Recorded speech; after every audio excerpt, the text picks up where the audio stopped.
Welcome to another episode of Up the Chain Quick Tips with your host, Nene. In this quick tips, I will show you how to debug the microservices using NetBeans IDE, Maven, and Quarkus.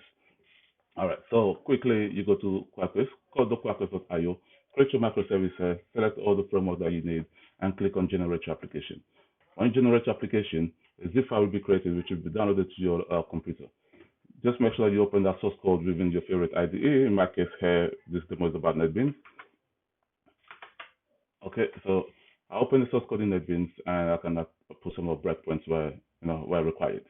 Now go to your command line. I'm using the command line here to actually run Quarkus. So using Quarkus, let's have a start. Now this part is very important to actually run Quarkus in debug mode. Now Quarkus is starting. If that's the first time, it's going to take a couple of seconds. But we have to make sure Quarkus starts properly and that we have the actual Quarkus logo coming up. It's also listening to port 5005, so make sure you do have that port. Now we know that Quarkus has started. We have the Swagger UI here, so we will use that to test to make sure our web service is actually running. Now let's go back to our web browser just to make sure. On our web browser on the Swagger UI,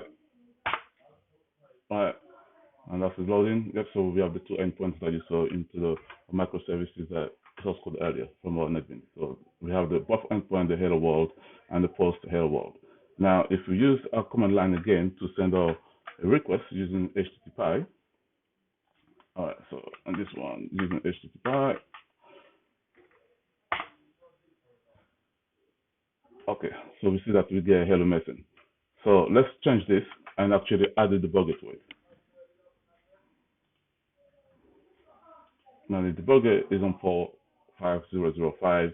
Let's go back to our command line and run the same command line. But this time, let's not say missing. Let's say anything like, let's put John. All right. So as we run it, we don't get a result straight away because the debugger actually stopped execution. So we have to go back into our NetBeans and look at where the execution stopped. We have the variable name coming in. As you hover over it, you see the value of it. But you can also look at the debugger window here, and you see the example here. We have John coming in. So this will help you to find any bugs in your code if required. If you press on the play, you can go back to your command line and see the result is hello John. Okay. So thank you for listening to this another quick tips from Off the Chain with your host Nene. Don't forget to follow us on Twitter, subscribe to our channel on YouTube, and I'll see you next time. Have a good day.